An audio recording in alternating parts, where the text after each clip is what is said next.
So hello, hi, क्या हाल चाल everyone? My name is Gautam Lakhani and I welcome you all to Restart with Motion.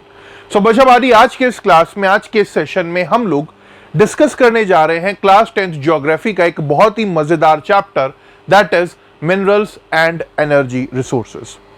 ये chapter अपने आप में बहुत इंटरेस्टिंग हो जाता है। दो मेन चीजें इस चैप्टर के अंदर हैं, या ये कहें कि इस चैप्टर को हम दो मेन पार्ट्स में डिवाइड कर सकते हैं। पहले पार्ट में आप मिनरल्स के बारे में पढ़ोगे, जहां पर आप मेटालिक और नॉन मेटालिक मिनरल्स को डिस्कस करोगे। मेटालिक मिनरल्स के अंदर हम बात करेंगे फेरस और नॉन फेरस मिनरल्स की। आगे चलकर एनर्जी रिसोर्सेज में हम डिस्कस करेंगे कन्वेंशनल सोर्सेज ऑफ एनर्जी और non conventional sources of energy को। साथ ही साथ समझेंगे कि भैया ये जो मिनरल्स हैं, ये जो रिसोर्सेज हैं, हमारे लिए बहुत जरूरी है, तो इनका कंजर्वेशन बहुत जरूरी हो जाता है, इंपॉर्टेंट हो जाता है। तो किस तरीके से इन मिनरल्स को, एनर्जी रिसोर्सेज को हम बचा सकते हैं, वो भी हम डिस्कस करेंगे। तो चलिए ज्यादा टाइम वेस्ट ना करते हुए चैप्टर की शुरुआत करते हैं, मिनरल्स एंड एनर्जी रिसोर्सेज। तो बच्चों देखिए क्या है कि सबसे पहले ये समझना बहुत जरूरी है कि भैया मिनरल होते क्या हैं। तो जब बात आती है मिनरल्स की, तो minerals are indispensable parts of our life. अगर आप देखें तो सुबह मॉर्निंग में ब्रश करने से लेकर के रात को सोने के टाइम तक आप मिनरल्स का इस्तेमाल करते हो। चाहे मॉर्निंग में ब्रश के लिए टूथपेस्ट का इस्तेमाल करना हो, या सोते समय खाना खा करके, पानी पी करके विश्राम करना हो, मॉर्निंग टू नाइट आप बहुत से मिनरल्स का इस्तेमाल करते हो। हमारे आसपास सराउंडिंग में बहुत से मिनरल्स हमें देखने को मिलते हैं। इनफैक्ट अगर हम कहें कि हमारी खुद की बॉडी मिनरल से बनी है, तो यह बिल्कुल भी गलत नहीं होगा। So minerals are indispensable part of our life. आप इनको हमारे जीवन से अलग कर ही नहीं सकते भैया, किसी भी कीमत पर। अगर हम डेफिनेशन को यहां पर देखें, so according to geologist, minerals are homogeneous naturally occurring substances with definable internal structure and chemical composition. तो हर एक मिनरल का अपना केमिकल कंपोजिशन है, इंटरनल स्ट्रक्चर है, साथ ही साथ नेचुरली अकरिंग, यानी कि नेचर के अंदर ये अवेलेबल है।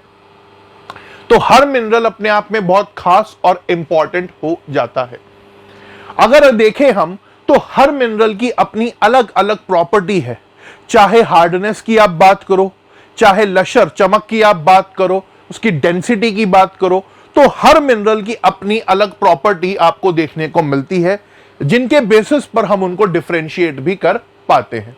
एग्जाम्पल के तौर पर अगर हम समझें, तो हार्डनेस की ही अगर हम बात करें भैया, so diamond is the hardest mineral. Diamond जो है सबसे हार्ड मिनरल है अगर आप देखो तो। वहीं दूसरी तरफ अगर हम दूसरे मिनरल की बात करें, तो टैल्क यहां पर आ जाता है। टैल्क सबसे सॉफ्टेस्ट मिनरल है। तो दो मिनरल अगर हम देखें, तो डायमंड सबसे हार्ड, टैल्क सबसे सॉफ्ट। खास तौर पर अगर चमक, लशर की हम बात करें, तो डायमंड के अंदर अलग चमक होती है, टैल्क के अंदर तो होती ही नहीं। तो इसी तरीके से हर मिनरल की अपनी अलग अलग प्रॉपर्टीज हैं, केमिकल कंपोजिशन है।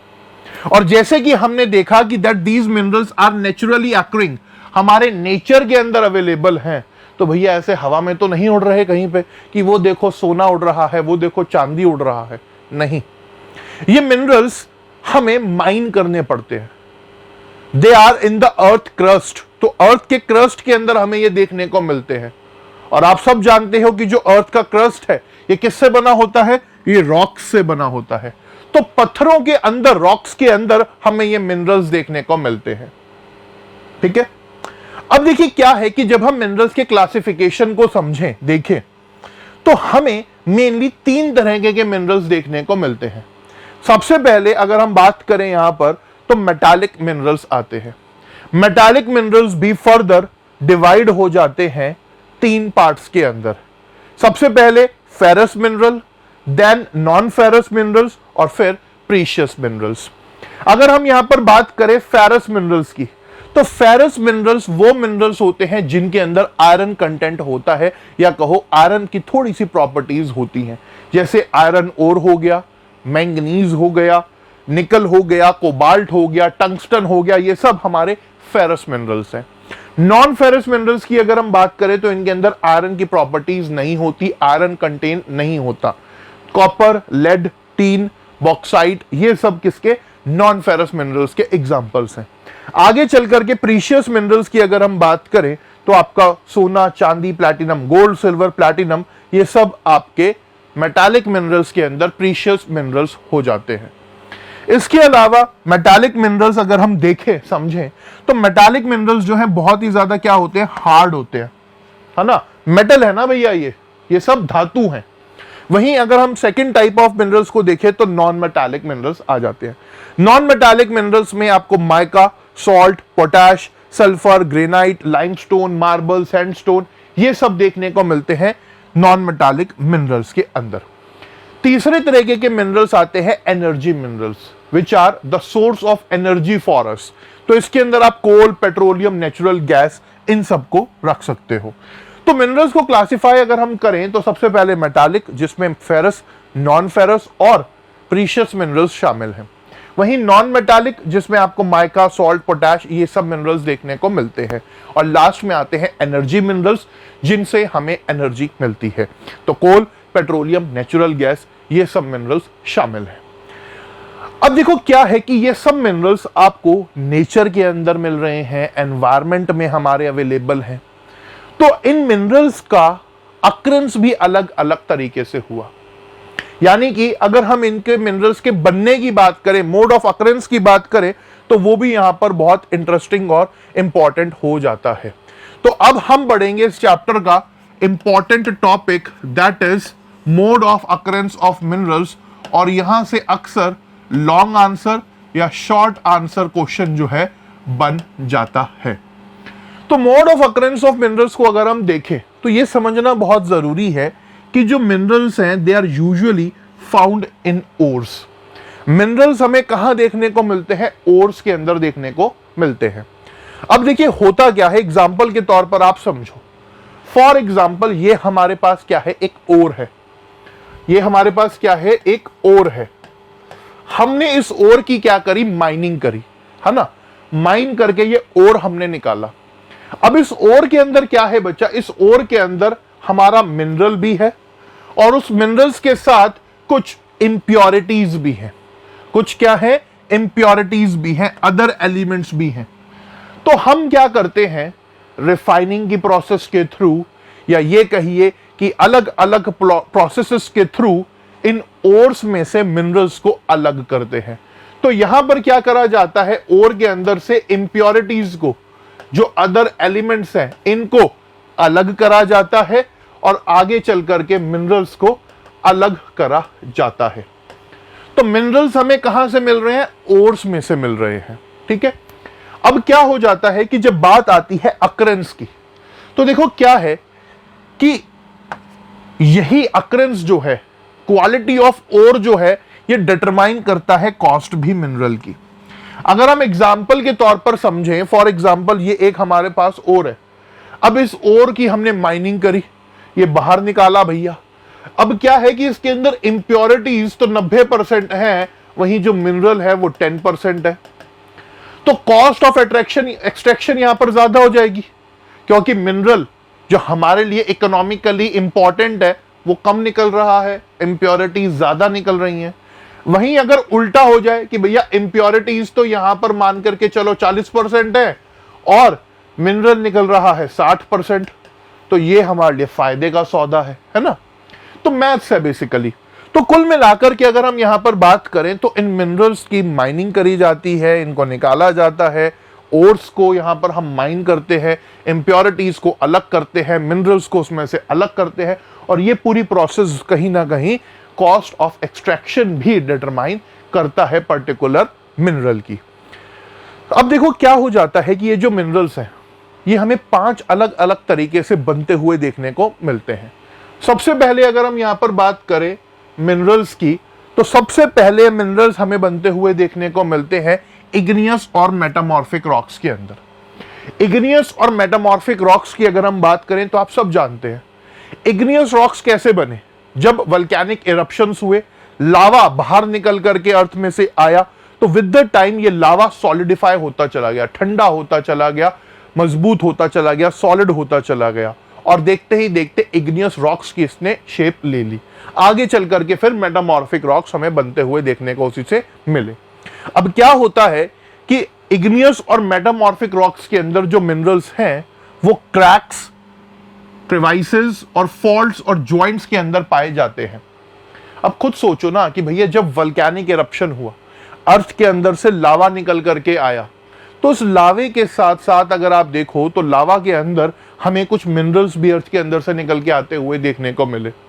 और जैसे जैसे ये सॉलिडिफाई होता चला गया, ठंडा होता चला गया, वैसे वैसे क्या हुआ कि जो लावा था उसने पत्थर का शेप लेना शुरू कर दिया, और जो उसके अंदर मिनरल्स थे वो भी साथ साथ जमने लगे। तो जहां पर वो मिनरल्स स्मॉल अकरेंसेस के अंदर अवेलेबल हैं उनको हम वेन्स बोलते हैं, बट वहीं जहां पर वो मिनरल्स लार्ज अकरेंसेस के अंदर हैं उनको हम लॉर्ड्स बोलते हैं। अगर हम फोटोज के थ्रू समझने की कोशिश करें तो आप यहां पर देख सकते हो कि ये आपको देखने को मिल रहा है क्या, वेन्स। एक बहुत बड़ी सी चट्टान है, उस चट्टान के अंदर बहुत छोटी सी पतली सी लाइन है, सोने की ही है ये, गोल्ड की ही है ये, तो ये क्या हो गई, ये वेन्स हो गई, स्मॉल अकरेंस है ना, ये क्या है, वेन्स है, स्मॉल अकरेंस। बट वहीं अगर हम बात करें लार्ज अकरेंसेस की, तो ये देखो सोने की खदान, पूरा सोना ही सोना आपको इसके अंदर दिख रहा है, तो ये लॉर्ड्स हो गए। लार्ज अकरेंसेस के अंदर यहां पर क्या है, मिनरल्स अवेलेबल है। तो इग्नियस रॉक्स और मेटामॉर्फिक रॉक्स के अंदर हमें मिनरल्स कुछ इसी तरीके से देखने को मिलते हैं। जब लावा ठंडा हो जाता है, सॉलिडिफाई हो जाता है, तो यहां पर हमें लावा के साथ मिनरल्स भी सॉलिडिफाई होते हुए देखने को मिलते हैं। एंड ज्यादातर ये जो मिनरल्स होते हैं ये मेटालिक मिनरल्स होते हैं। तो tin, copper, zinc, lead etcetera, ये सब क्या है, हमारे मेटालिक मिनरल्स है जो हमें इग्नियस और मेटामॉर्फिक रॉक्स के अंदर बनते हुए देखने को मिलते हैं, वेन्स और लॉर्ड्स के अंदर। ये बहुत इंपॉर्टेंट हो जाता है। तो देखो नाम से ही पता लग रहा है ना भैया, लॉर्ड्स, ये भैया लॉट में माल है, बहुत सारा है, लार्ज अकरेंस, और वेन्स पतला छोटा, तो स्मॉल अकरेंस। तो सबसे पहला मोड ऑफ अकरेंस हमें देखने को मिलता है इग्नियस और मेटामॉर्फिक रॉक्स के अंदर। दूसरे नंबर पर इग्नियस और मेटामॉर्फिक रॉक्स के बाद आते हैं हमारे सेडिमेंट्री रॉक्स। सेडिमेंट्री रॉक्स की अगर हम यहां पर बात करें तो अगर आपने सेडिमेंट्री रॉक्स देखे हो तो बेसिक, सबसे बेसिक सेडिमेंट्री रॉक जो हम अक्सर अपने घर के अंदर देखते हैं वो होती है मुल्तानी मिट्टी, है ना। अगर आप मुल्तानी मिट्टी को लेकर के देखें तो वो अलग अलग लेयर्स के अंदर आपको देखने को मिल जाती है। तो सेडिमेंट्री रॉक्स कैसे बने हैं? सेडिमेंट्री रॉक्स बने हैं बहुत लंबे समय तक, जब यहां पर अगर हम देखें तो डिपोजिशन होता चला गया, उस डिपोजिशन के बाद एक्यूमुलेशन होता चला गया, कंसंट्रेशन होता चला गया हॉरिजॉन्टली, तो धीरे धीरे विद द टाइम परत पर परत, लेयर पर लेयर, बेड्स पर बेड्स यहां पर बनते चले गए। एग्जाम्पल के तौर पर अगर हम यहां पर देखें तो आप ये देख सकते हैं सेडिमेंट्री रॉक का एक एग्जाम्पल। आप देखेंगे तो इसमें बहुत सारी लेयर्स आपको देखने को मिलेंगी। तो इस चट्टान को बनने में, इस पत्थर को बनने में कई हजार साल लगे। लेयर पर लेयर ये क्या होता चला गया, डिपॉजिट होता चला गया, एक्यूमुलेट होता चला गया, कॉन्सेंट्रेट होता चला गया, और इसने किसका रूप लिया, सेडिमेंट्री रॉक का रूप लिया। एग्जाम्पल के तौर पर कोल की अगर हम बात करें तो कोल भी क्या है, सेडिमेंट्री रॉक का ही एक एग्जाम्पल है। कोल भी क्या है बच्चा, सेडिमेंट्री रॉक का ही यहां पर हमारा ये एग्जाम्पल हो जाता है। तो कोल को अगर आप देखो, पेन को क्या हो गया भैया, क्यों नहीं यहां चल रहा है। कोल को अगर आप देखो तो कोल के अंदर भी आपको यही देखने को मिलेगा कि कोल भी जो है हमारा क्या है, लेयर्स के अंदर होता है। इस तरीके से अगर आप देखो तो कोयले के अंदर भी आपको लाइंस देखने को मिलती हैं, लेयर्स देखने को मिल जाती हैं। And with the period of time, जैसे जैसे हीट, प्रेशर उस पर पड़ता चला गया, वो क्या होता चला गया, सॉलिड होता चला गया, है ना। कोल अगर हम देखें तो आगे मैं आपको बताऊंगा भी कि कोल कैसे बनता है, समझेंगे भी हम। इसके अलावा बाकी सेडिमेंट्री मिनरल्स की अगर हम यहां पर बात करें तो जिप्सम, पोटैश, सोडियम, ये सब क्या है, सेडिमेंट्री रॉक्स के ही एग्जाम्पल हैं, और ये अक्सर हमें एरिड रीजन्स के अंदर देखने को मिलते हैं, उन इलाकों में देखने को मिलते हैं जहां पर बारिश ज्यादा नहीं होती। तो second occurrence of minerals occurs in sedimentary rocks. तो दूसरे नंबर पर मिनरल्स हमें सेडिमेंट्री रॉक्स के अंदर बनते हुए देखने को मिलते हैं with deposition, accumulation and concentration in layers. तो ये एग्जाम्पल हमने यहां पर समझा, कोल और जिप्सम वगैरह की हमने बात भी यहां पर करी। इसके बाद थर्ड फॉर्म की अगर हम यहां पर बात करें तो थर्ड फॉर्म में हम देखते हैं सरफेस रॉक्स का डिकम्पोजिशन। अब देखिए क्या है कि कुछ पत्थर ऐसे भी हैं जो अर्थ के क्रस्ट के ऊपर, अर्थ के सरफेस के ऊपर रखे हुए हैं, और होता क्या है कि विद द टाइम बारिश पड़ती है, सनलाइट पड़ती है, हवा चलती है, फिर बारिश पड़ती है, सनलाइट पड़ती है, हवा चलती है, तो यहां पर हम क्या देखते हैं कि जो सरफेस रॉक्स है वो टूट जाते हैं, वेदरिंग उनकी होने लगती है। तो जैसे जैसे सरफेस रॉक्स का डिकम्पोजिशन होने लगता है तो इसके बाद हम क्या देखते हैं कि जितना भी सॉल्यूबल कंटेंट है वो सॉल्यूबल कंटेंट जो है यहां पर रिमूव हो जाता है, और फिर जो बाकी का बचा हुआ मटेरियल है उसके अंदर और हमें देखने को मिलता है, और वो हम फिर आगे चल करके उससे मिनरल बना सकते हैं।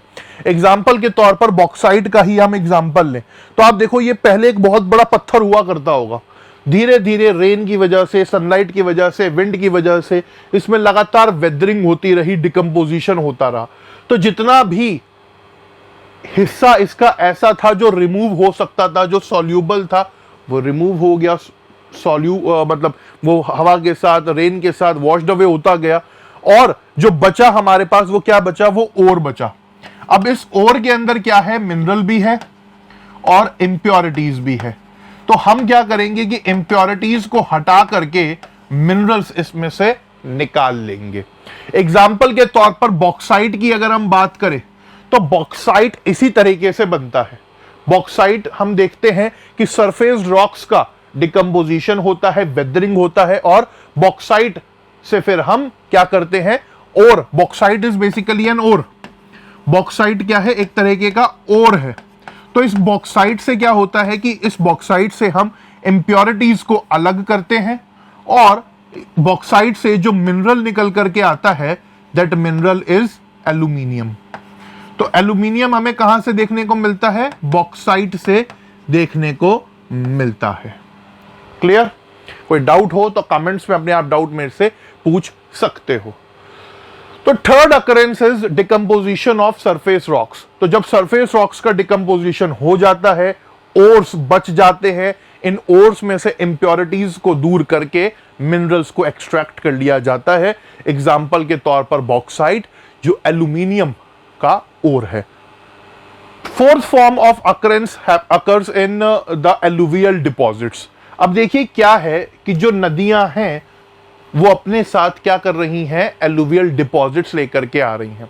अब ऊपर हिमालयन रीजन से या जितनी भी बाकी की नदियां हैं वो क्या कर रही हैं, वो जैसे जैसे पानी का फ्लो हो रहा है तो उस पानी के फ्लो के साथ आप देखते हो कि उसके अंदर आपको सिल्ट, सैंड, ये सब डिपॉजिट्स भी देखने को मिल जाते हैं, और उन डिपॉजिट्स के अंदर ही कई बार काफी सारे मिनरल्स भी अवेलेबल होते हैं।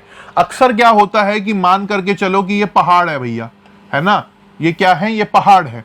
अब यहां पर जो है इस तरीके से कुछ नदी निकल करके आ रही थी, ठीक है। अब क्या होगा कि जो वैली रीजन होंगे, जो नीचे वाले रीजन होंगे, यहां पर जो है साइडों में क्या करती जाएंगी, रिवर्स डिपॉजिट्स करती जाएंगी, एलुवियल डिपॉजिट्स। और इन डिपॉजिट्स के अंदर हम क्या देखते हैं कि कुछ सैंड और सिल्ट के साथ मिनरल्स भी अवेलेबल होते हैं। इन मिनरल्स को अक्सर इन डिपॉजिट्स को अक्सर प्लेसर डिपॉजिट्स कहा जाता है। इनके अंदर वो मिनरल्स हमें देखने को मिलते हैं जिनके अंदर नॉन कोरोजन प्रॉपर्टीज होती है, यानी कि पानी से उनमें जंग नहीं लगता।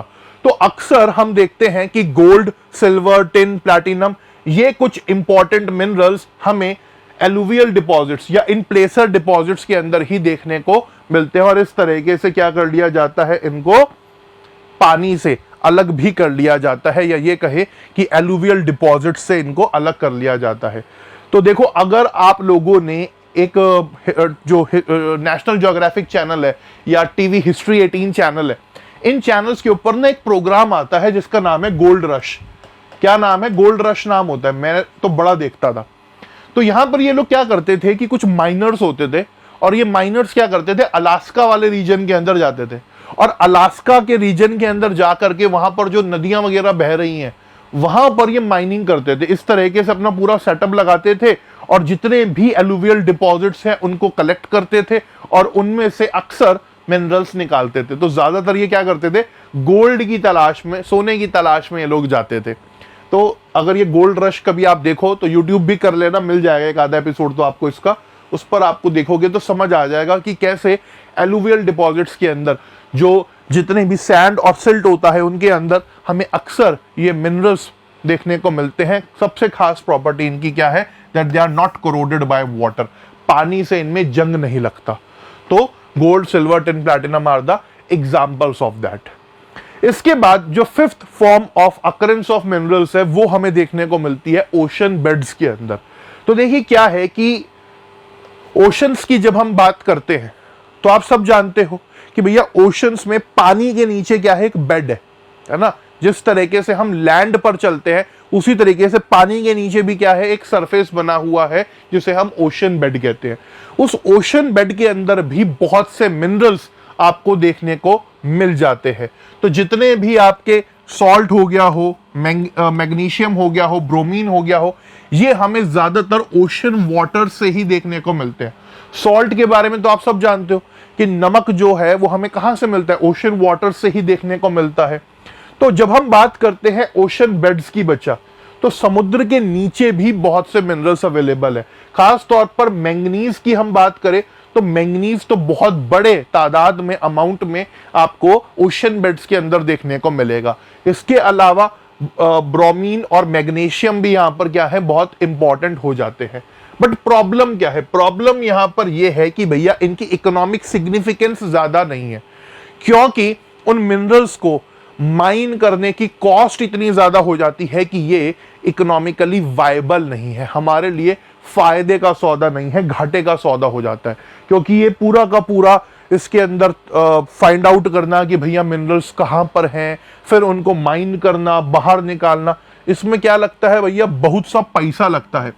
So it is not economically viable. ये इकोनॉमिकली वायबल यहां पर हमारे लिए क्या है, नहीं है भैया। तो इसीलिए आप देखते हो कि बहुत सारे मिनरल्स अवेलेबल है। अगर हम नेचुरल गैस की बात करें, पेट्रोलियम की बात करें, तो इसको तो आप जानते ही हो कि भाई बहुत बड़े अमाउंट में आपको ओशन बेड्स के अंदर ये सब चीजें देखने को मिल जाती हैं। तो यहां पर हमने mode of occurrence of minerals को पढ़ा। 5 मोड ऑफ अकरेंस के बारे में हमने देखा, जहां पर सबसे पहले हमने इग्नियस और मेटामॉर्फिक रॉक्स की बात करी। हमने देखा कि यहां पर मिनरल्स जो हैं वेन्स और लॉर्ड्स के अंदर अवेलेबल होते हैं। Veins small occurrences, lodes large occurrences. ज्यादातर मेटालिक मिनरल्स इसके अंदर शामिल हैं। उसके बाद हम लोगों ने सेडिमेंट्री रॉक्स की बात करी कि भैया सेडिमेंट्री रॉक्स के अंदर मिनरल्स देखने को मिलते हैं। वहां पर हमने बात करी कोल की, वहां पर हमने डिस्कस करा कि किस तरीके से जिप्सम, पोटैश, ये सब जो है हमारे क्या है, सेडिमेंट्री रॉक्स के अंदर मिनरल्स पाए जाते हैं। उसके बाद हम लोगों ने डिस्कस करा कि किस तरीके से सरफेस रॉक्स का डिकम्पोजिशन होता है। तो जब सरफेस रॉक्स का डिकम्पोजिशन होता है तो वहां पर भी हम देखते हैं कि और बच जाता है और उसके अंदर से मिनरल्स हम निकाल लेते हैं। एग्जाम्पल के तौर पर बॉक्साइट हमने यहां पर देखा। आगे चल करके हमने एलुवियल डिपॉजिट्स की बात करी कि किस तरीके से नदियां जो अपने साथ पानी लेकर के आती हैं उसके अंदर एलुवियल डिपॉजिट्स होते हैं, सिल्ट होता है, सैंड होता है, और उन सिल्ट और सैंड के अंदर भी हमें मिनरल्स देखने को मिलते हैं। इन्हें प्लेसर डिपॉजिट्स कहा जाता है और ज्यादातर मिनरल्स वो होते हैं जिनके अंदर नॉन कोरोजन प्रॉपर्टीज होती है। तो गोल्ड, टिन, सिल्वर, प्लैटिनम, ये सब आपको जो है कहां देखने को मिलते हैं, ज्यादातर एलुवियल डिपॉजिट्स के अंदर ही मिलते हैं। और लास्ट में हमने बात करी ओशन बेड्स की कि भैया ओशन बेड्स के अंदर भी, ओशन वाटर्स के अंदर भी बहुत से मिनरल्स अवेलेबल हैं, but they are economically not viable for us, क्योंकि कॉस्ट ऑफ एक्सट्रैक्शन ही बहुत ज्यादा हो जाती है। तो ये हमने यहां पर पढ़ा और ये बहुत इंपॉर्टेंट टॉपिक है इस चैप्टर का। अब आगे चलते हैं और आगे हम यहां पर पढ़ेंगे कि किस तरीके से, अगर हम इंडिया की ही बात करें तो इंडिया के अंदर आप देखते हो कि भैया भारत के अंदर रिच और वेरिएड मिनरल रिसोर्सेज देखने को मिलते हैं। इंडिया, भारत हमारा बहुत ही फॉर्चुनेट है, भगवान का दिया हुआ हमारे पास बहुत से रिसोर्सेज है। अगर आप यहां पर देखें तो पेनिनसुलर इंडिया के अंदर रॉक्स के अंदर आपको कोल, मेटालिक मिनरल्स, माइका, इन सब के और बाकी नॉन मेटालिक मिनरल्स के डिपॉजिट्स देखने को मिल जाते हैं। वहीं अगर हम सेडिमेंट्री रॉक्स की बात करें तो आप गुजरात, असम वाले रीजन की तरफ चले जाओ, तो वेस्टर्न रीजन की तरफ चले जाओ तो यहां पर सेडिमेंट्री रॉक्स देखने को मिल जाते हैं। जहां असम की तरफ चले जाओ तो वहां पर पेट्रोलियम डिपॉजिट्स आपको देखने को मिल जाते हैं। सिमिलरली अगर हम राजस्थान वाले रीजन की बात करें तो राजस्थान के अंदर भी बहुत से नॉन फेरस मिनरल्स, काफी सारी चट्टाने, पत्थर हमें देखने को मिलते हैं। मार्बल वगैरह तो मेन हो गया, माइका मेन हो गया। इसके अलावा एलुवियल प्लेन्स की अगर हम बात करें तो हमारा जितना भी गंगा यमुना दोआब वाला रीजन है या कहें नॉर्दर्न प्लेन्स वाला रीजन है, तो वहां पर हमें क्या देखने को मिलते हैं, यहां पर भी हमें बहुत से मिनरल्स देखने को मिल जाते हैं। तो भारत के अंदर अलग अलग एरियाज के अंदर, अलग अलग रीजन्स के अंदर आपको बहुत से मिनरल्स देखने को मिलते हैं विच आर अनइवनली डिस्ट्रीब्यूटेड, है ना। कहीं पर तो बहुत सारे हैं, कहीं पर बिल्कुल भी नहीं। तो ये भी एक चीज भारत के अंदर आपको देखने को मिल जाती है। आगे चलते हैं और अब हम यहां पर बात करेंगे फेरस मिनरल्स के बारे में। तो फेरस मिनरल्स की जब हम बात करते हैं तो यहां पर सबसे इंपॉर्टेंट फेरस मिनरल हमारा हो जाता है आयरन ओर। आयरन ओर को अगर आप देखो तो आयरन हमारे मॉडर्न सिविलाइजेशन की बैकबोन है। अगर हम समझें, देखें तो आप अपने आसपास कोई भी चीज उठा करके देख लीजिए, चाहे मशीन्स हो, चाहे एग्रीकल्चरल इंप्लीमेंट्स हो, चाहे बिल्डिंग्स को बनाना हो, चाहे हाईवेज को बनाना हो, हर किसी चीज के लिए आयरन की जरूरत है। तो आयरन का यूनिवर्सल यूज हमें होता हुआ देखने को मिलेगा और शायद मॉडर्न सिविलाइजेशन बिना आयरन के डिस्कवरी के पॉसिबल हो ही नहीं पाता। अगर एग्जाम्पल के तौर पर मैं आपको थोड़ा सा इतिहास में भी लेकर के चलूं तो जब हम बात करते हैं हड़प्पन सिविलाइजेशन से वैदिक सिविलाइजेशन के अंदर ट्रांसफॉर्मेशन की और आगे चल करके लेटर वैदिक पीरियड की हम बात करते हैं, तो आयरन की डिस्कवरी मैनकाइंड की सबसे इंपॉर्टेंट डिस्कवरी मानी गई है। आयरन की डिस्कवरी होने की वजह से ही हम ह्यूमंस ने एग्रीकल्चर को और बेहतर तरीके से परफॉर्म करना शुरू करा, बड़े बड़े जंगल काटने शुरू करे। तो आयरन अपने आप में रेवोल्यूशनरी इन्वेंशन रहा, या कहें कि अपने आप में मॉडर्न सिविलाइजेशन की बैकबोन कहा जाता है। अब आयरन की भी अलग अलग वैरायटीज हैं, अलग अलग तरीके के आयरन ओर हमें देखने को मिलते हैं। तो सबसे फाइनेस्ट क्वालिटी का जो आयरन ओर है दैट इज मैग्नेटाइट। मैग्नेटाइट की जब हम बात करते हैं तो इस मैग्नेटाइट के अंदर 70% तक का आयरन कंटेंट हमें देखने को मिलता है। बाकी रिमेनिंग 30% जो है इम्प्योरिटीज इसके अंदर आ जाती हैं। तो मैग्नेटाइट की सबसे खास बात क्या है कि इसमें आयरन कंटेंट सबसे ज्यादा है और इसकी एक्सीलेंट मैग्नेटिक प्रॉपर्टीज भी हमें देखने को मिलती हैं और ये इलेक्ट्रिकल इंडस्ट्री के अंदर इस्तेमाल करा जाता है, इसका यूज करा जाता है। मैग्नेटाइट के बाद दूसरे नंबर पर आता है हेमाटाइट। हेमाटाइट की अगर हम यहां पर बात करें तो ये इंडस्ट्रियल आयरन ओर है। इसके अंदर आपको 50 से 60% तक का जो है क्या है आयरन कंटेंट देखने को मिल जाता है। बाकी रिमेनिंग जो है क्या है, रिमेनिंग जो है इसके अंदर इम्प्योरिटीज हमें देखने को मिलती हैं। और लास्ट में अगर हम देखें तो एक और फॉर्म भी आता है, अभी उसके बारे में बात करेंगे, बट सबसे ज्यादा जो आयरन ओर हमें देखने को मिलता है वो है ओडिशा के अंदर 52%, देन छत्तीसगढ़ के अंदर 16%, कर्नाटका के अंदर 14%, झारखंड के अंदर 11% और बाकी स्टेट्स के अंदर 7% के आसपास हमें आयरन ओर देखने को मिल जाता है। और ये 2016-17 का डेटा है जिसको हम यहां पर देख रहे हैं। इसके अलावा अगर आप बात करो तो कुछ मेजर आयरन ओर बेल्ट्स भी आपको भारत के अंदर देखने को मिल जाती हैं। तो यहां पर अब मैप के पॉइंट ऑफ व्यू से कि फैक्चुअल इंफॉर्मेशन बहुत ज्यादा क्या है इंपॉर्टेंट हो जाती है हमारी मैप के पॉइंट ऑफ व्यू से। तो मेजर आयरन ओर बेल्ट्स के अंदर सबसे पहले आ जाता है हमारा ओडिशा झारखंड वाला रीजन।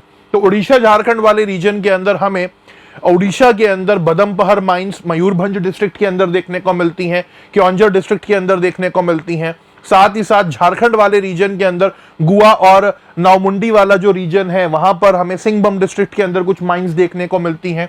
इसके अलावा छत्तीसगढ़ वाला रीजन यहां पर बहुत इंपॉर्टेंट हो जाता है। तो दुर्ग बस्तर वाला जो रीजन है, चंद्रपुर बेल्ट जो है वो बहुत इंपॉर्टेंट हो जाती है। तो बस्तर एरिया के अंदर हमें बेलाडिला रेंज देखने को मिलती है। इसकी खास बात क्या है कि यहां पर 14 आयरन ओर डिपॉजिट्स हमें देखने को मिलते हैं हेमाटाइट के। तो हाई क्वालिटी का हेमाटाइट आयरन ओर हमें यहां पर देखने को मिलता है। इन माइंस की खास बात यहां पर क्या है कि यहां से विशाखापट्टनम पोर्ट जो हमारा आंध्र प्रदेश के अंदर है उसका इस्तेमाल करके हम जापान और साउथ कोरिया को भी एक्सपोर्ट करते हैं यहां से आयरन ओर। तो जापान और साउथ कोरिया को भी यहां से हमारा आयरन ओर एक्सपोर्ट करा जाता है वाया विशाखापट्टनम पोर्ट। इसके अलावा बेल्लारी कुद्रेमुख माइंस आपको देखने को मिलती हैं वेस्टर्न घाट्स कर्नाटका रीजन के अंदर। तो ये कुछ इंपॉर्टेंट आयरन ओर माइंस हैं। महाराष्ट्र के अंदर भी, रत्नागिरी डिस्ट्रिक्ट के अंदर भी आपको कुछ इंपॉर्टेंट आयरन ओर माइंस देखने को मिलती हैं और मैप के अंदर आप ये यहां पर देख सकते हो। तो ये अपना हमारा उड़ीसा वाला रीजन हो गया जहां पर आपको गुआ, मयूरभंज, क्योंझर माइंस देखने को मिल रही हैं। फिर उसके अलावा अगर हम यहां पर बात करें तो बेल्लारी, चित्रदुर्ग, इन सब रीजन, कुद्रेमुख माइंस कर्नाटका के अंदर हमें देखने को मिल रही हैं। देन ये रत्नागिरी डिस्ट्रिक्ट के अंदर, गोवा के अंदर हमें देखने को मिल रही हैं कुछ आयरन ओर माइंस। फिर इसके अलावा अगर हम यहाँ पर बात करें तो छत्तीसगढ़ वाले रीजन की, तो यहाँ पर हमें बेलाडिला माइंस देखने को मिल रही हैं। तो these are the important iron ore mines जो भारत के अंदर आपको देखने को मिल जाती हैं। आयरन ओर के बाद हमारा जो दूसरा इंपॉर्टेंट फेरस मिनरल है उसके अंदर आता है मैंगनीज। मैंगनीज की अगर हम यहां पर बात करें तो अपने आप में ये बहुत खास हो जाता है, specially for the production of steel. अगर हमें स्टील का प्रोडक्शन करना है तो मैंगनीज उसके लिए बहुत जरूरी है। तो देखिए क्या है कि स्टील की मैन्युफैक्चरिंग के लिए मैंगनीज बहुत इंपॉर्टेंट हो जाता है। अगर हमें 1000 किलो यानी कि 1 टन ऑफ स्टील अगर हमें मैन्युफैक्चर करना है तो उसके लिए हमें 10 किलो मैंगनीज की जरूरत होगी। तो यह कहना बिल्कुल भी गलत नहीं होगा कि manganese is one of the most important alloy. साथ ही साथ अगर आप देखो तो ब्लीचिंग पाउडर के लिए, इंसेक्टिसाइड्स के लिए, पेंट्स के लिए, बैटरीज के लिए मैंगनीज अपने आप में बहुत इंपॉर्टेंट हो जाता है। और अगर हम भारत की बात करें तो आज Madhya Pradesh is the largest producer of manganese ore in India. अगर हम देखें तो लगभग 33% मध्य प्रदेश से ही हमारा मैंगनीज हमें देखने को मिलता है अकॉर्डिंग टू 2018-19 डेटा। तो ये कुछ डेटा इस तरीके से है, मध्य प्रदेश में 33% आपको मैंगनीज और देखने को मिलेगा। मध्य प्रदेश के बाद दूसरे नंबर पर महाराष्ट्र और तीसरे नंबर पर उड़ीसा आ जाता है। तो manganese ore is something very very important for the production of steel, bleaching powder, insecticides, paints and batteries वगैरह। तो मैंगनीज यहां पर बहुत इंपॉर्टेंट हो जाता है। मैंगनीज के बाद अब हम पढ़ेंगे नॉन फेरस मिनरल्स के बारे में। तो नॉन फेरस मिनरल्स की जब हम बात करते हैं तो सबसे इंपॉर्टेंट होता है कॉपर। अब देखिए कॉपर की कुछ अपने आप में खास प्रॉपर्टीज हैं, जैसे कि आप सब लोग जानते हो, अगर आप अपने घर में देखें तो आपको बहुत ही आसानी से कॉपर अपने घर के अंदर देखने को मिल जाएगा।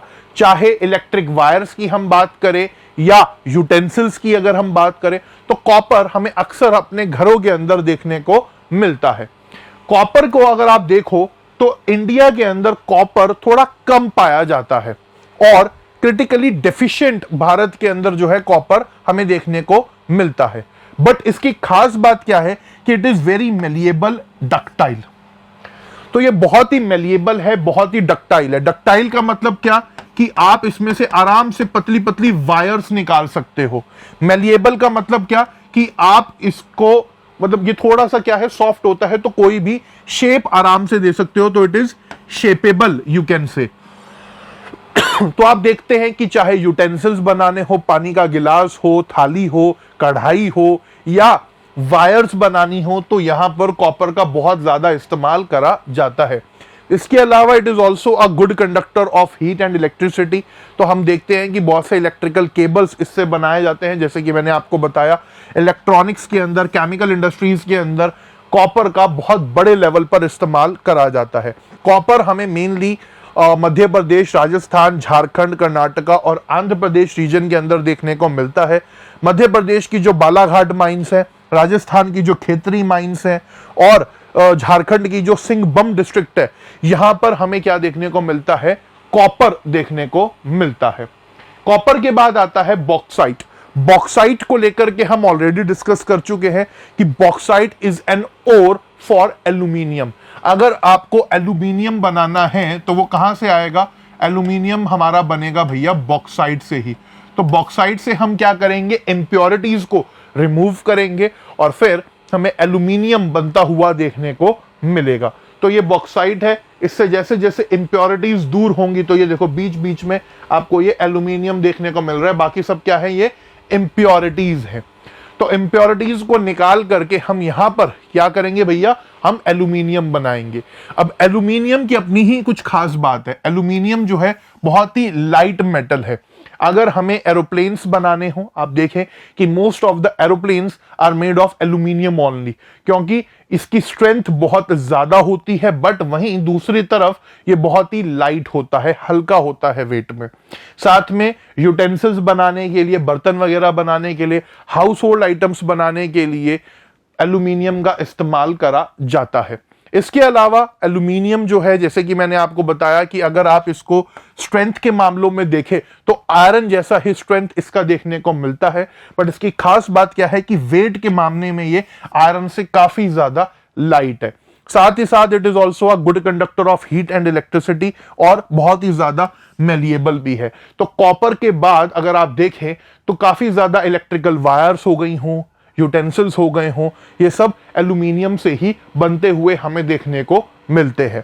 साथ ही साथ जैसे कि मैंने आपको बताया कि भैया बॉक्साइट से निकलता है, तो भारत के अंदर हमें बॉक्साइट के डिपॉजिट्स देखने को मिलते हैं अमरकंटक प्लेटू में, मैकाल हिल्स वाले रीजन में, या अगर हम कहें तो जो बिलासपुर कटनी वाला प्लेटू है वहां पर हमें बहुत ज्यादा बॉक्साइट डिपॉजिट्स देखने को मिल जाते हैं। खास तौर पर उड़ीसा की अगर हम बात करें तो Orissa was the largest producer of bauxite in India.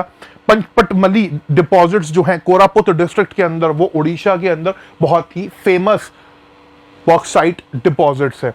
Map अगर हम थोड़ा ग्राफ पर नजर डालें तो कुछ इस तरीके से आपको देखने को मिलता है। उड़ीसा में 49% जो है आपको क्या देखने को मिल जाता है, बॉक्साइट देखने को मिलता है। बाकी गुजरात, झारखंड, छत्तीसगढ़, महाराष्ट्र, मध्य प्रदेश वाला एरिया भी है जहां पर हमें बॉक्साइट देखने को मिलता है बच्चा। तो ये हो गया किसके बारे में, ये हो गया हमारा बॉक्साइट के बारे में, जो कि एल्यूमिनियम के लिए बहुत जरूरी है। बॉक्साइट के बाद आ जाता है हमारा नॉन मेटालिक मिनरल्स। अब तो देखिए अभी तक हम लोगों ने फेरस और नॉन फेरस दोनों तरीके के मिनरल्स पढ़ लिए।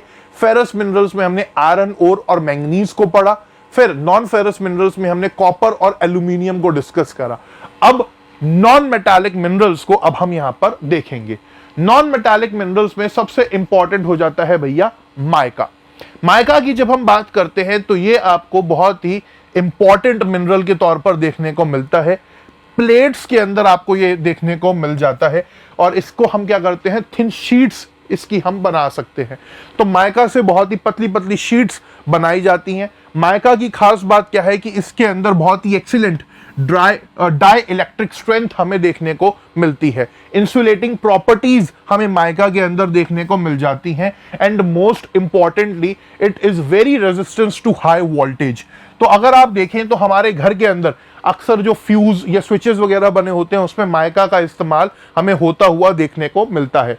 तो जितनी भी इलेक्ट्रिक और इलेक्ट्रॉनिक इंडस्ट्री है उनके लिए माइका बहुत इंपॉर्टेंट हो जाता है because of its dielectric strength and resistance to high voltage and insulating properties. तो माइका यहां पर बहुत इंपॉर्टेंट है। माइका आपको मेनली छोटा नागपुर प्लेटू वाला जो रीजन है वहां पर, कोदरमा गया वाला रीजन जो है वहां पर, हजारीबाग बेल्ट वाला जो रीजन है, इन एरियाज के अंदर आपको माइका के डिपॉजिट्स देखने को मिलते हैं। साथ ही साथ राजस्थान के अंदर अगर आप देखो तो अजमेर का जो इलाका है वहां पर बहुत बड़े लेवल पर माइका पाया जाता है। आंध्र प्रदेश के अंदर नेल्लौर माइंस है, वहां पर भी माइका हमें देखने को मिलता है। तो सबसे पहला नॉन मेटालिक मिनरल अपना माइका हो जाता है, जिसको अभी हमने यहां पर डिस्कस करा। अब माइका के बाद दूसरे नंबर पर हमारा जो इंपॉर्टेंट नॉन मेटालिक मिनरल आता है वो आते हैं रॉक मिनरल्स, जिसमें सबसे पहले आ जाता है लाइमस्टोन। लाइमस्टोन जिसको आप चूना भी कहते हैं। तो लाइमस्टोन अपने आप में बहुत खास और इंपॉर्टेंट है। अरे भैया कुछ ज्यादा ही चमक नहीं दिखा रहा है, ऐसा लग रहा है कि जैसे सोना रख दिया हो, but we are talking about limestone here. तो लाइमस्टोन जो है उसके अंदर कैल्शियम कार्बोनेट और मैग्नीशियम कार्बोनेट हमें देखने को मिल जाता है। साथ ही साथ अगर हम यहां पर देखें तो सीमेंट इंडस्ट्री के लिए ये बहुत ही बेसिक रॉ मटेरियल है। सीमेंट बनाने के लिए हमें लाइमस्टोन की सबसे ज्यादा जरूरत होती है। साथ ही साथ जो ब्लास्ट फर्नेस बनती है ना, जहां पर अगर आप देखें जिनमें लोहा वगैरह पिघलाया जाता है, तो उन ब्लास्ट फर्नेस के अंदर भी स्मेल्टिंग के लिए आपको लाइमस्टोन का इस्तेमाल होता हुआ देखने को मिलेगा। मोस्टली मध्य प्रदेश, छत्तीसगढ़, आंध्र प्रदेश, राजस्थान, गुजरात, कर्नाटका और हिमाचल प्रदेश के अंदर हमें लाइमस्टोन के डिपॉजिट्स देखने को मिल जाते हैं। अगर हम डेटा उठा करके देखें तो कुछ इस तरीके से आपको देखने को मिलेगा। सबसे ज्यादा लाइमस्टोन आपको देखने को मिलता है राजस्थान के अंदर, उसके बाद मध्य प्रदेश, आंध्र प्रदेश, छत्तीसगढ़, कर्नाटका, तेलंगाना, गुजरात, तमिलनाडु, महाराष्ट्र और बाकी के स्टेट्स। सो हम कह सकते हैं कि Rajasthan is the leading producer of limestone in India, and after Rajasthan we have Andhra Pradesh वाला इलाका और मध्य प्रदेश वाला इलाका। ठीक है, तो ये था हमारा लाइमस्टोन भैया, जो सीमेंट बनाने के लिए बहुत इंपॉर्टेंट होता है, जिसको आप चूना भी कहते हो, है ना। वो पान पे भैया चूना लगा दीजिएगा मस्त एकदम। अब देखिए क्या है कि इतने सारे मिनरल्स के बारे में हमने पढ़ लिया, समझ लिया, और एक चीज क्लियर हो गई कि भैया ये जो मिनरल्स हैं दे आर नेचुरली अकरिंग। अब नेचर के अंदर अगर ये मिनरल्स हैं तो ऑब्वियस सी बात है कि एक लिमिटेड क्वांटिटी के अंदर अवेलेबल है, अनलिमिटेड तो है नहीं। और इन मिनरल्स को बनने में कई लाख साल लगे, मिलियंस ऑफ ईयर्स लगे इनको बनने में। तो यहां पर जरूरी क्या हो जाता है, यहां पर जरूरी हो जाता है इन मिनरल्स को कंजर्व करना। तो अब हम बात करेंगे कंजर्वेशन ऑफ मिनरल्स के बारे में। देखिए सीधी सी बात है, इन मिनरल्स को कंजर्व करने के लिए कुछ कदम, कुछ स्टेप्स हमें उठाने होंगे। जैसे कि हम मिनरल्स को इस तरीके से इस्तेमाल करें कि भैया हमारी फ्यूचर जनरेशन के लिए भी वो मिनरल्स क्या हैं, बच जाएं। यानी कि हमें सस्टेनेबल डेवलपमेंट पर काम करना होगा कि आज की जरूरतों को तो पूरा करें ही करें हम, बट फ्यूचर जनरेशंस की नीड्स को कॉम्प्रोमाइज ना करें। तो सस्टेनेबल डेवलपमेंट पर हमें यहां पर काम करना होगा। प्लान्ड वे के अंदर, एक बहुत ही प्लान्ड तरीके से हम मिनरल्स का इस्तेमाल करें। साथ ही साथ माइनिंग के अंदर या प्रोसेसिंग के अंदर जो भी मिनरल्स की वेस्टेज होती है, उस वेस्टेज को हम मिनिमाइज करें, कम करें। इसके अलावा हम क्या कर सकते हैं कि मिनरल्स का जो एक्सपोर्ट है, जो बाकी देशों को हम मिनरल्स बेच रहे हैं, उसको भी थोड़ा सा हम मिनिमाइज यहां पर कर सकते हैं। साथ ही साथ मिनरल्स के हमें सब्स्टिट्यूट इस्तेमाल करने चाहिए ताकि मिनरल्स के ऊपर ज्यादा प्रेशर ना पड़े। एंड मोस्ट इंपॉर्टेंटली हमें मिनरल्स की रिसाइकलिंग भी करनी चाहिए। तो रिसाइकल, रीयूज, इन सब चीजों से हम मिनरल्स को क्या कर सकते हैं, कंजर्व कर सकते हैं। अब क्या है, अब यहां पर हम पढ़ेंगे एनर्जी रिसोर्सेस के बारे में, जो इस चैप्टर का सेकंड पार्ट है। देखिए क्या है कि ये जो एनर्जी रिसोर्सेज हैं ये अपने आप में बहुत इंपॉर्टेंट हो जाते हैं। अगर हम बात करें तो एनर्जी रिसोर्सेज की, तो दो तरीके के एनर्जी सोर्सेज हमें देखने को मिलते हैं, कन्वेंशनल और नॉन कन्वेंशनल। कन्वेंशनल के अंदर आपके वही कोल, पेट्रोलियम, नेचुरल गैस, इलेक्ट्रिसिटी, ये सब शामिल हैं।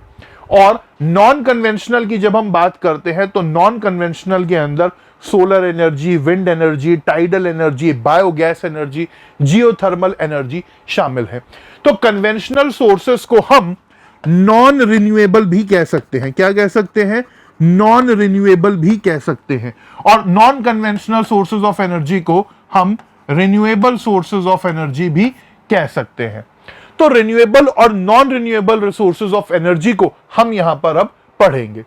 पावर रिसोर्सेज की जब हम बात करते हैं तो जैसे कि मैंने आपको बताया कि भैया कन्वेंशनल और नॉन कन्वेंशनल या नॉन रिन्यूएबल और रिन्यूएबल के अंदर हम इसको क्लासिफाई कर सकते हैं। समझना यहां पर जरूरी है कि भैया इनकी क्या खास बातें हैं। कन्वेंशनल की अगर हम यहां पर बात करें तो इनको हम बहुत लंबे समय से इस्तेमाल करते आ रहे हैं, कई हजार साल से हम इनका इस्तेमाल कर रहे हैं। वहीं नॉन कन्वेंशनल अभी कुछ 100 साल से हम इनका इस्तेमाल करना शुरू किया है। साथ ही साथ अगर हम देखें तो नॉन कन्वेंशन जो कन्वेंशनल सोर्सेज है they are mostly non renewable. एक बार अगर एग्जॉस्ट हो गए, एक बार आपने उनका इस्तेमाल कर लिया तो it will take millions of years for them to replenish themself. दोबारा बनने के लिए कई हजार साल, कई लाख साल उनको लगेंगे। वहीं नॉन कन्वेंशनल जो है दे आर मेनली रिन्यूएबल। आप इनको with in a short period of time इस्तेमाल कर सकते हो दोबारा से, दे रिप्लेनिश क्विकली। साथ में अगर हम यहां पर बात करें कन्वेंशनल की, नॉन रिन्यूएबल की, तो ये जो नॉन रिन्यूएबल हैं ये क्या करते हैं बच्चा, पॉल्यूशन भी करते हैं, तो ये हमारे एनवायरनमेंट के लिए भी नुकसान करते हैं। वहीं नॉन कन्वेंशनल में रिन्यूएबल जो है वो थोड़ा सा पॉल्यूशन फ्री होते हैं, या ये कहें कि उनमें पॉल्यूशन थोड़ा कम होता है। सिमिलरली अगर हम यहां पर देखें तो कन्वेंशनल सोर्सेज में हम एनर्जी कहीं भी प्रोड्यूस कर सकते हैं, बट जब बात आती है नॉन कन्वेंशनल की तो ये डिपेंड करता है क्लाइमेटिक और फिजिकल लोकेशन के ऊपर भी। फॉर एग्जाम्पल अगर हम सनलाइट की ही बात करें तो भैया क्लाइमेट के ऊपर बहुत डिपेंड करती है सोलर एनर्जी। मान लीजिए जिस दिन धूप ज्यादा निकल रही होगी उस दिन हमारा क्या रहेगा, हम अच्छी खासी ठीक ठाक सोलर एनर्जी प्रोड्यूस कर पाएंगे। तो जितनी भी ट्रॉपिकल कंट्रीज हैं, जैसे भारत हो गया, अफ्रीकन कंट्रीज हो गई, यहां पर सोलर एनर्जी का पोटेंशियल बहुत ज्यादा है, because we are near to equator, और जिस वजह से सन की ऑलमोस्ट डायरेक्ट सन रेज हमारे तरफ पड़ती हैं। वहीं अगर आप बाकी कंट्रीज की बात करो, थोड़ा यूरोप की तरफ देखो, तो उनके लिए बेचारों के लिए दिक्कत है। On the other hand examples अगर हम देखें तो कन्वेंशनल में कोल, पेट्रोलियम, नेचुरल गैस ये सब शामिल हैं, और नॉन कन्वेंशनल में सोलर, विंड, टाइडल और जियोथर्मल एनर्जी शामिल हैं। ये क्लासिफिकेशन इंपॉर्टेंट है, जरूरी है, इसको एक बार देख लीजिएगा। अब चलते हैं, शुरुआत करते हैं यहां पर सबसे पहले कन्वेंशनल सोर्सेज ऑफ एनर्जी में कोल से।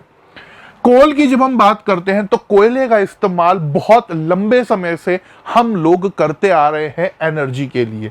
अगर हम यहां पर बात करें कोल की तो देखिए होता क्या है, कोल की इंपॉर्टेंस क्या है कि इसको ब्लैक गोल्ड कहा जाता है, और भारत में यह सबसे ज्यादा पाया जाने वाला फॉसिल फ्यूल आपको देखने को मिलता है। इसके अलावा अगर हम देखें भारत की ही अगर हम बात करें तो हमारे देश की जो एनर्जी नीड्स हैं उनको सबसे ज्यादा कहां से हम फुलफिल कर रहे हैं, कोल से ही कर रहे हैं। तो substantial part of India's energy requirements are fulfilled by coal itself. तो पावर जनरेशन के लिए जो हम बिजली बनाते हैं बेसिकली, चाहे हमारी इंडस्ट्रीज हो चाहे डोमेस्टिक पर्पसेस हो, उसमें आज भी कोयले का सबसे ज्यादा इस्तेमाल किया जाता है, और इसीलिए इसको ब्लैक गोल्ड भी कहते हैं। भारत अपनी एनर्जी रिक्वायरमेंट्स को मीट करने के लिए कोल पर आज के समय पर हाईली डिपेंडेंट है, बट भारत सरकार का यह कहना है कि 2030 तक, 2030 तक हम बहुत बड़े लेवल पर अपनी डिपेंडेंसी कोल पर कम करेंगे। इसीलिए आज Indian government solar energy, wind energy, tidal energy, geothermal energy, अलग अलग रिन्यूएबल सोर्सेज ऑफ एनर्जी की तरफ अपना ध्यान कर रही है।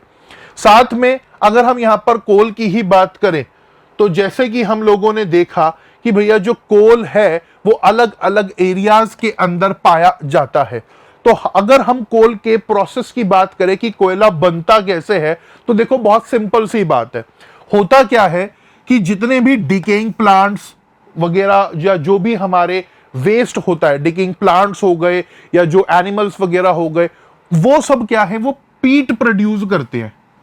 अब पीट के ऊपर जब लगातार एनर्जी हीट पड़ता रहता है, प्रेशर पड़ता रहता है, तो वो सॉलिड होता चला जाता है।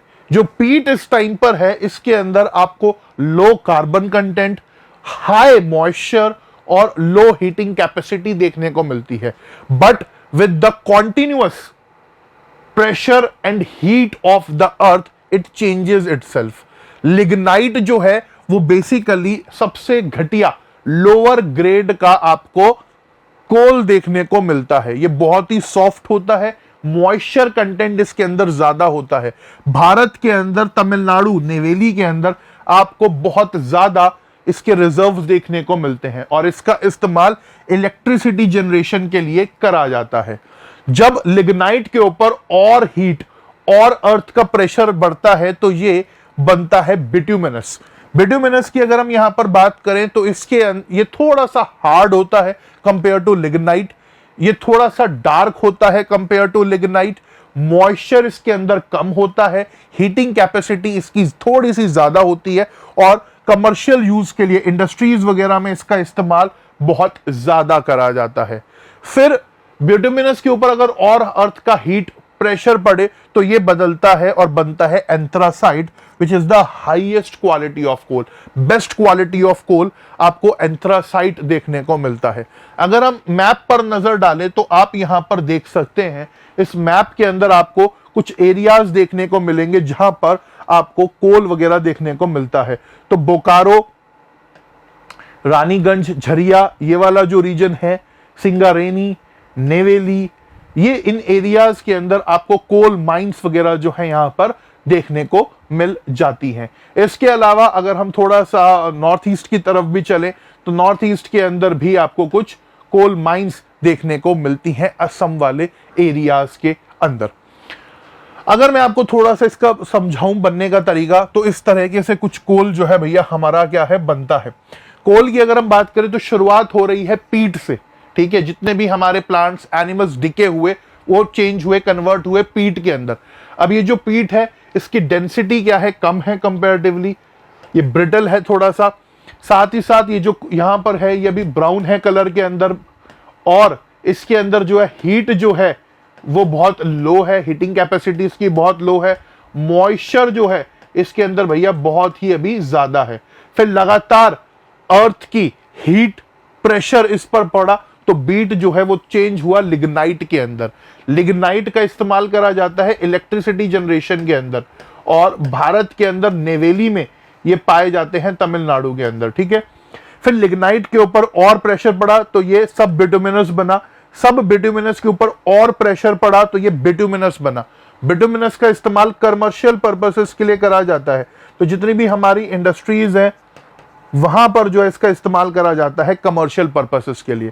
फिर बिटुमिनस के ऊपर और हीट और प्रेशर पड़ा तो ये बनता है anthracite, which is the best quality of coal, या कहें highest quality of coal, anthracite. तो कुछ इस तरीके से ये चेंजेस हमें होते हुए कोल के देखने को मिलते हैं, ठीक है। कोल के अलावा अगर हम यहां पर देखें तो दूसरे नंबर पर आता है भैया petroleum. Second is petroleum. Petroleum भी हमारी मॉडर्न डे रिक्वायरमेंट्स को फिल करने के लिए बहुत जरूरी है।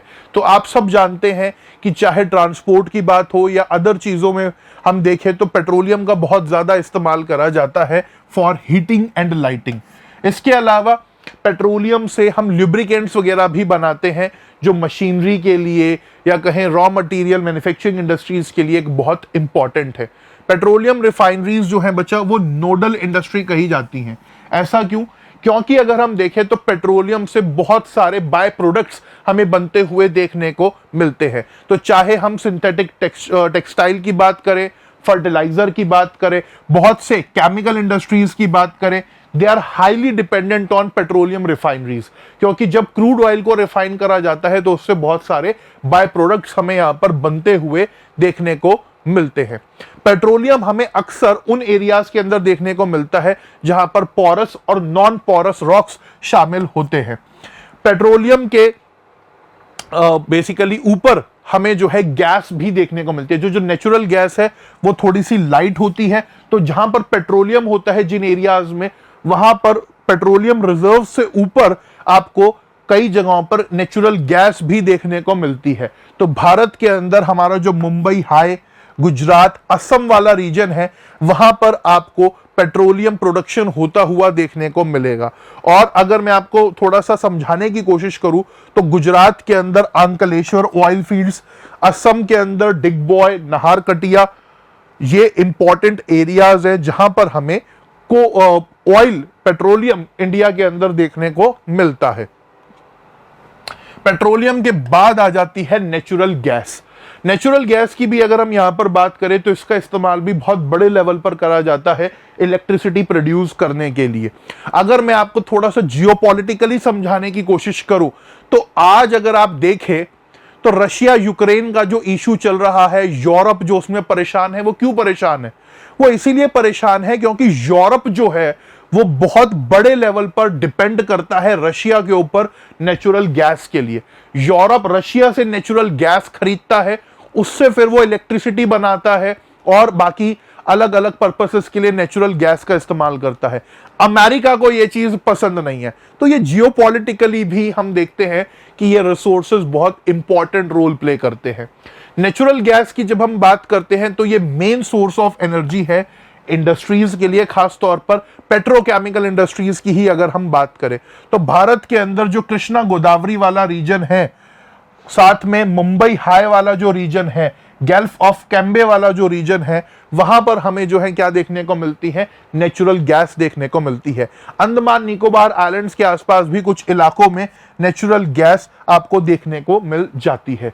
इस नेचुरल गैस को भारत के अंदर ट्रांसपोर्ट करने के लिए हम देखते हैं कि गुजरात हजीरा से विजयपुर जगदीशपुर एक बहुत लंबी 1700 किलोमीटर की पाइपलाइन बिछाई हुई है, जो क्या करती है? भारत के अंदर नेचुरल गैस सप्लाई को मेक श्योर करती है। तो ये देखिए, हजीरा गुजरात से विजयपुर मध्य प्रदेश, जगदीशपुर उत्तर प्रदेश से होते हुए हरियाणा तक ये गैस पाइपलाइन जो है हमारी जाती है। तो ये सब हमें देखने को मिलता है नेचुरल गैस के मामले में, and which is the most one of the most important energy resource for India. अब इनके बाद, ये कन्वेंशनल रिसोर्सेस के बाद अगर हम इलेक्ट्रिसिटी जनरेशन की बात करें तो देखो, बिजली बनाने के मेनली आप देखते हो कि थर्मल इलेक्ट्रिसिटी भारत के अंदर आज के समय पर बनाई जाती है। थर्मल इलेक्ट्रिसिटी के अंदर क्या होता है? थर्मल इलेक्ट्रिसिटी के अंदर हम देखते हैं बच्चा कि हीट का इस्तेमाल करा जाता है, कुछ चीजों का इस्तेमाल करा जाता है, जैसे कोल, पेट्रोलियम, नेचुरल गैस।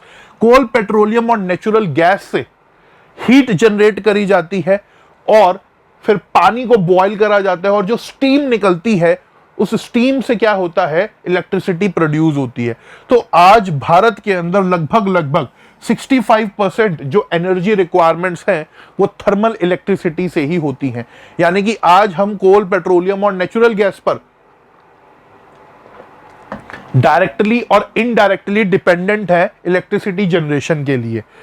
अगर हम देखें तो लगभग 269 थर्मल पावर प्लांट्स आपको भारत के अंदर अलग अलग एरियाज में देखने को मिल जाते हैं, जैसे असम हो गया, झारखंड हो गया, गुजरात, मध्य प्रदेश, मतलब ऑलमोस्ट एवरी स्टेट के अंदर आपको थर्मल पावर प्लांट देखने को मिलता है। बट अगर हम आज देखें तो आज के समय पर भारत सरकार जो है हाइड्रो इलेक्ट्रिसिटी पर भी बहुत ज्यादा काम कर रही है। हाइड्रो इलेक्ट्रिसिटी यानी कि आजादी के बाद से ही हमने हाइड्रो पावर का, जल से बिजली बनाने का काम भी करा, and it is a renewable resource of energy. आज भारत के अंदर लगभग टोटल इलेक्ट्रिसिटी का 22% हमारा हाइड्रो इलेक्ट्रिसिटी ही से ही आता है। होता यहां पर क्या है कि भारत के अंदर अगर हम देखें तो काफी सारी नदियां हैं, रिवर्स हैं। इन रिवर्स के फ्लो का इस्तेमाल करते हुए, पानी के बहाव का इस्तेमाल करते हुए इलेक्ट्रिसिटी जनरेशन यहां पर करा जाता है। अगर आप यहां पर देखें तो दोनों के बीच में डिफरेंस अगर हम देखें थर्मल और हाइडल इलेक्ट्रिसिटी के अंदर, तो थर्मल इलेक्ट्रिसिटी के अंदर हमने देखा कि भैया कोल, पेट्रोलियम और नेचुरल गैस का इस्तेमाल करा जा रहा है हीट जनरेट करने के लिए। वहीं हाइडल इलेक्ट्रिसिटी के अंदर वाटर फ्लो का, प्रेशर का इस्तेमाल करा जा रहा है बिजली जनरेट करने के लिए। थर्मल इलेक्ट्रिसिटी नॉन रिन्यूएबल है, हाइडल इलेक्ट्रिसिटी और या हाइड्रो इलेक्ट्रिसिटी रिन्यूएबल है। वहीं दूसरी तरफ ये पॉल्यूशन क्रिएट करती है, वो पॉल्यूशन फ्री है, इसीलिए हम इसे व्हाइट इलेक्ट्रिसिटी भी कहते हैं। साथ ही साथ थर्मल इलेक्ट्रिसिटी कहीं भी इंस्टॉल कर सकते हो आप, बट हाइडल इलेक्ट्रिसिटी के लिए प्रॉब्लम क्या है कि ये ज्यादातर आपको देखने को मिलता है कि माउंटेन एरियाज के अंदर ही आपको ये, या हाई एल्टीट्यूड एरियाज के अंदर ये देखने को मिलेगी। रीजन, पानी का फ्लो, जितना ऊपर से तेजी से पानी आएगा उतना ज्यादा इलेक्ट्रिसिटी जनरेट होगी, प्रेशर जनरेट यहां पर होगा। थर्मल इलेक्ट्रिसिटी में कॉस्ट हाई रहती है, बट हाइडल इलेक्ट्रिसिटी में एक वन टाइम कॉस्ट है, बाकी थोड़ा बहुत मेंटेनेंस चलता रहता है। तो ये थर्मल इलेक्ट्रिसिटी और हाइडल इलेक्ट्रिसिटी के बीच का डिफरेंस यहां पर हो गया। अब बात करेंगे non conventional resources of energy की, और इसमें सबसे पहले पढ़ेंगे सोलार एनर्जी को। सोलार एनर्जी की जब हम बात करते हैं तो इस तरीके के आप लोगों ने सोलर प्लांट्स कई जगहों पर देखे होंगे। इस तरीके से जो है ब्लू कलर की फोटोवोल्टाइक टेक्नोलॉजी का इस्तेमाल करके ये प्लेट्स बनाई गई हैं जो सनलाइट को ट्रैप करती हैं और फिर इलेक्ट्रिसिटी जनरेट यहां पर होती है। सोलर एनर्जी के अंदर देखो बच्चा क्या होता है कि भारत की अगर हम बात करें तो being a tropical country, Bharat एक ट्रॉपिकल कंट्री है, तो हमारे यहां पर सोलर एनर्जी का पोटेंशियल जो है बहुत ज्यादा है।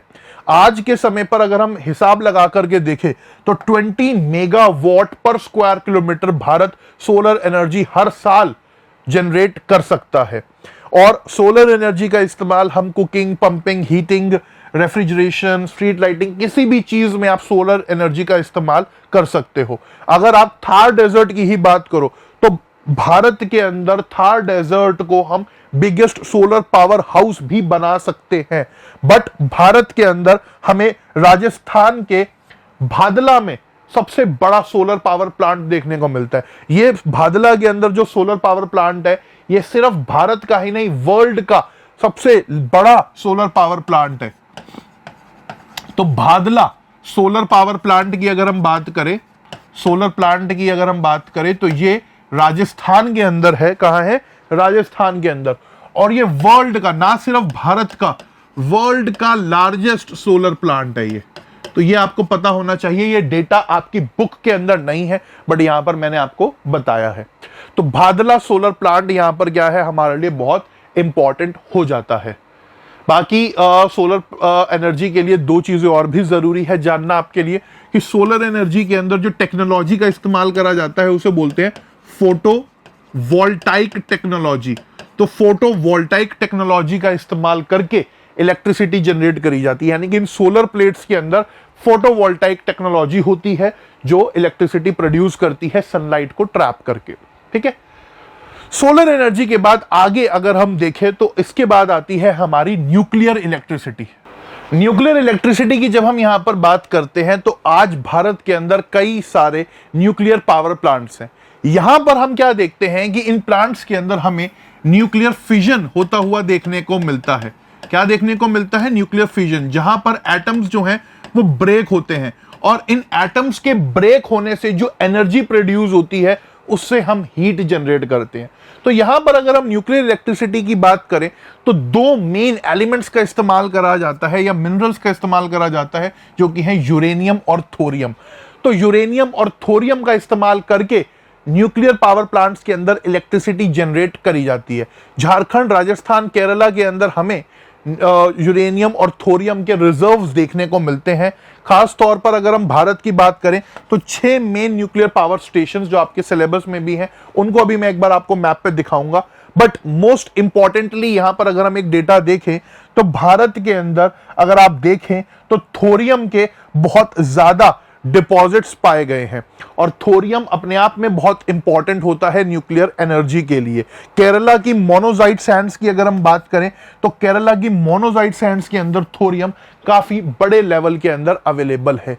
6 मेन न्यूक्लियर पावर स्टेशंस जो भारत में हमें देखने को मिलते हैं उसमें सबसे पहला आ जाता है हमारा Narora atomic power station which is in Uttar Pradesh. इसके बाद आता है Rajasthan atomic power station which is in Rajasthan. Then आता है Kakrapar atomic power station which is in Gujarat. Then आता है महाराष्ट्र के अंदर तारापुर एटॉमिक पावर स्टेशन। इसके बाद आता है तमिलनाडु के अंदर मद्रास एटॉमिक पावर स्टेशन और कुंडकुलम एटॉमिक पावर स्टेशन। तो ये कुछ मेन एटॉमिक पावर स्टेशंस हैं जो भारत के अंदर आपको देखने को मिल जाते हैं। न्यूक्लियर एनर्जी के अलावा हम क्या देखते हैं कि विंड एनर्जी भी बहुत इंपॉर्टेंट हो जाती है इलेक्ट्रिसिटी जनरेशन के लिए। आप लोगों ने अक्सर इस तरीके के टरबाइंस, विंड मिल्स जिसको बोला जाता है, वो आप लोगों ने देखे होंगे। क्या होता है कि जैसे जैसे हवा चलती है तो हवा के साथ ये टरबाइंस मूव करती हैं, और ये जब टरबाइंस मूव करती हैं तो काइनेटिक एनर्जी डेवलप होती है, और उस काइनेटिक एनर्जी से इलेक्ट्रिसिटी प्रोड्यूस करी जाती है, जो मैग्नेटिक फील्ड वगैरह वहां बनती है। तो विंड पावर के पोटेंशियल की अगर हम बात करें तो भारत के अंदर 20,000 मेगावाट्स तक का विंड पावर पोटेंशियल है। आज भारत में तमिलनाडु के अंदर नागरकोइल से लेकर के मदुरई के बीच सबसे बड़ा विंड फार्म क्लस्टर हमें देखने को मिलता है, जहां पर बहुत बड़े लेवल पर इस तरीके के विंड टरबाइंस जो हैं इंस्टॉल करे गए हैं। खास इसके अलावा आंध्र प्रदेश, कर्नाटका, गुजरात, केरला, महाराष्ट्र, लक्षद्वीप और खास तौर पर राजस्थान के अंदर जैसलमेर वाला जो इलाका है, वहां पर विंड एनर्जी को लेकर के पोटेंशियल बहुत ज्यादा है। विंड एनर्जी के बाद आती है हमारी बायोगैस। बायोगैस अपने आप में बहुत इंपॉर्टेंट है, बिकॉज हम यहां पर क्या करते हैं, जितना भी प्लांट्स और एनिमल का वेस्ट है उससे इलेक्ट्रिसिटी जनरेट करते हैं। तो देखिए क्या होता है कि जब ये प्लांट्स और एनिमल्स का जो वेस्ट है, ये जितना भी ह्यूमन वेस्ट है, ये जब डिके होता है तो इस टाइम पर यहां पर मीथेन गैस प्रोड्यूस करी जाती है। कौन सी गैस प्रोड्यूस होती है? मीथेन। और इस मीथेन गैस का इस्तेमाल करा जाता है कुकिंग के लिए, इलेक्ट्रिसिटी के लिए, और ये बहुत इंपॉर्टेंट है। राजस्थान के अंदर सोलर एनर्जी का हमें बहुत बड़े लेवल पर प्रोडक्शन होता हुआ देखने को मिलता है। सिमिलरली नॉर्थ इंडिया के अंदर भी कुछ एरियाज में हम देखते हैं कि बायोगैस और बाकी non conventional sources of energy का बहुत ज्यादा पोटेंशियल है। तो बायोगैस के केस के मामले में मीथेन एनर्जी का नाम मीथेन गैस का नाम आपको याद रखना है, जो यहां पर प्रोड्यूस होती है। अब इसके बाद आती है टाइडल एनर्जी। टाइडल एनर्जी भी बहुत इंपॉर्टेंट है। टाइडल एनर्जी अगर हम देखें तो ओशन की जो टाइड्स होती हैं, उन ओशन की टाइड से हम क्या करते हैं, बिजली को जनरेट करते हैं। देखिए होता क्या है कि कुछ इस तरीके का स्ट्रक्चर बनाया गया होता है। अब जैसे ही कोस्टल एरियाज के अंदर जब टाइड्स आती हैं तो क्या होता है कि ये एक स्ट्रक्चर है जिसमें बीच में यहां पर जो है एक इनलेट और आउटलेट बनाया गया होता है और साथ में टरबाइन लगा होता है। तो जैसे ही यहां पर टाइड्स आती हैं और पानी अंदर की तरफ जाता है कुछ इस तरीके से, तो आप देखते हैं कि पानी के फ्लो के साथ ये टरबाइंस मूव करती हैं। तो वही हो रहा है, ये टरबाइंस मूव करेंगी, काइनेटिक एनर्जी डेवलप होगी, मैग्नेटिक फील्ड बनेगी, और ऊपर ये जो ट्रांसफार्मर है ये इलेक्ट्रिसिटी जनरेट करेगा। सिमिलरली जब टाइड्स वापस जाती हैं, बाहर को जाती हैं, तो भी ये टरबाइंस मूव करती हैं, और फिर वही होता है कि भैया काइनेटिक एनर्जी डेवलप हुई, मैग्नेटिक फील्ड बनी, और इस ट्रांसफार्मर ने इलेक्ट्रिसिटी जनरेट करी। तो इस तरीके से ये इलेक्ट्रिसिटी जनरेशन हमें यहां पर होता हुआ देखने को मिलता है। भारत के अंदर gulf of Khambhat, gulf of Kutch वाला जो रीजन है गुजरात में वेस्टर्न कोस्ट पे, या वेस्ट बंगाल के अंदर सुंदरबन डेल्टा वाला जो रीजन है, वहां पर सोलर टाइडल एनर्जी का बहुत ज्यादा पोटेंशियल हमें देखने को मिलता है। टाइडल एनर्जी के बाद आती है जियोथर्मल एनर्जी। जियोथर्मल नाम से ही पता लग रहा है, जियो मींस अर्थ, थर्मल मींस हीट। तो जियोथर्मल एनर्जी यानी कि अर्थ के अंदर जो हीट है उससे हम क्या कर रहे हैं, इलेक्ट्रिसिटी प्रोड्यूस कर रहे हैं। So geothermal energy refers to heat and electricity produced by using the heat from the interior of the earth. तो देखिए क्या है, अर्थ के अंदर भी हम देखते हैं कि भैया मैग्मा है, लावा है, जो कई एरियाज के अंदर बहुत ज्यादा क्या होता है, गर्म हो जाता है। फिर उन एरियाज के अंदर जो पत्थर वगैरह होते हैं, है ना, मान लीजिए अर्थ है, ठीक है, अर्थ के अंदर मैग्मा है, लावा है, उसके ऊपर क्या है, रॉक्स है। तो वो मैग्मा लावा कई जगहों पर इतना ज्यादा गर्म होता है कि वो पत्थरों को, है ना, रॉक्स को बहुत ही हीटेड अप कर देता है। और जब उन पत्थर के ऊपर ग्राउंड वाटर जो है वो उस हीट को एब्जॉर्ब करता है, तो क्या होता है कि कई एरियाज में रॉक्स जो हैं वो गर्म होते हैं। उन रॉक्स के गर्म होने की वजह से ग्राउंड वाटर जो है वो हीट को एब्जॉर्ब करते हैं और वो भी गर्म होता है। और हम देखते हैं कि अर्थ सरफेस में से स्टीम निकलती है ना, भाप जो है अर्थ के अंदर से निकलने लगती है, और इसी स्टीम का इस्तेमाल करके हम क्या करते हैं, इलेक्ट्रिसिटी जनरेट करते हैं। तो देखिए क्या हो रहा है कि कुछ इस तरीके से हीट अंदर से निकल रही है, ठीक है, ये हीट यहां पर गई, इस हीट ने क्या करा, टरबाइन को मूव करा, फिर वही हुआ कि टरबाइन मूव हुई, इस टरबाइन ने यहां पर काइनेटिक एनर्जी, मैग्नेटिक फील्ड बनाई और इलेक्ट्रिसिटी जनरेट हुई। फिर क्या होता है कि जो पानी है वो वापस अर्थ के अंदर चला जाता है। तो इस तरीके से ये सिस्टम यहां पर जो है चलता रहता है, यानी कि अर्थ की हीट का इस्तेमाल करके, ग्राउंड वाटर से जो स्टीम वगैरह निकल रही है उसका इस्तेमाल करके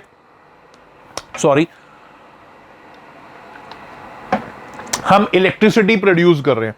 और भारत के अंदर कई जगहों पर इस तरीके के हॉट स्प्रिंग्स, गर्म पानी के फव्वारे हमें देखने को मिलते हैं।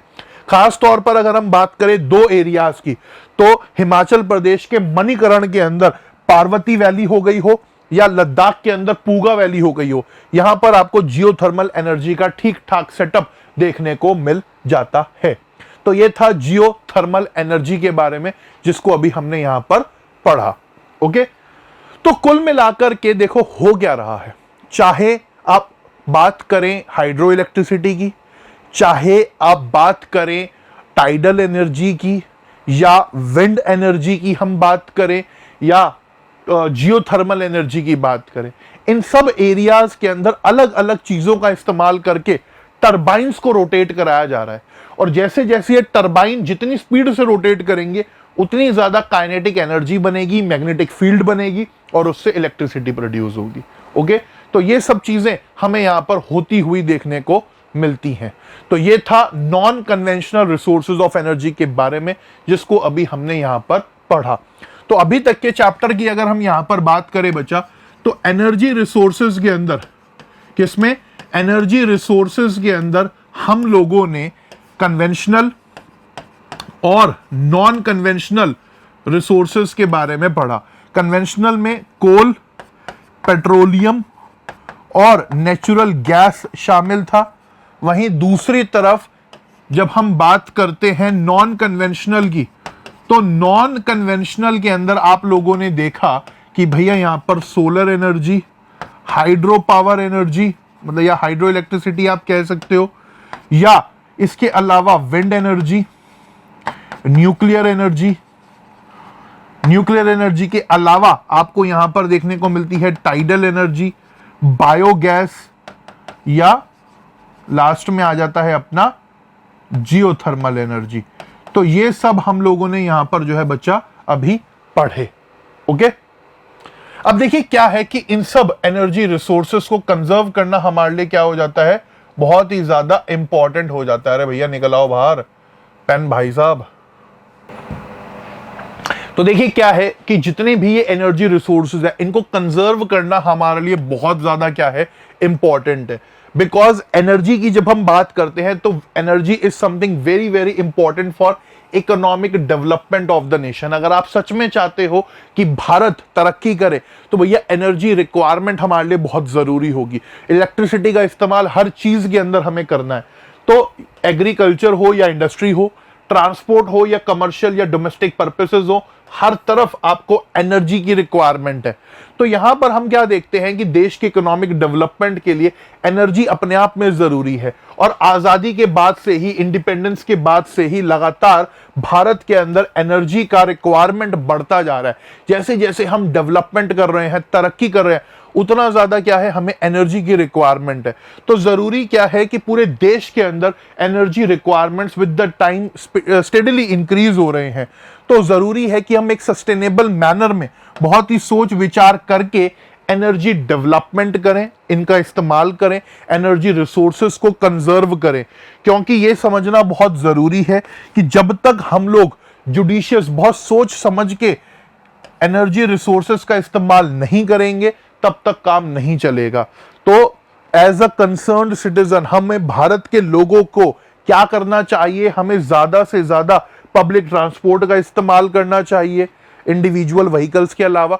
मान लीजिए अगर आपको ऑफिस वगैरह जाना है, अगर वहां पर पब्लिक ट्रांसपोर्ट अच्छा अवेलेबल है तो उससे जाओ।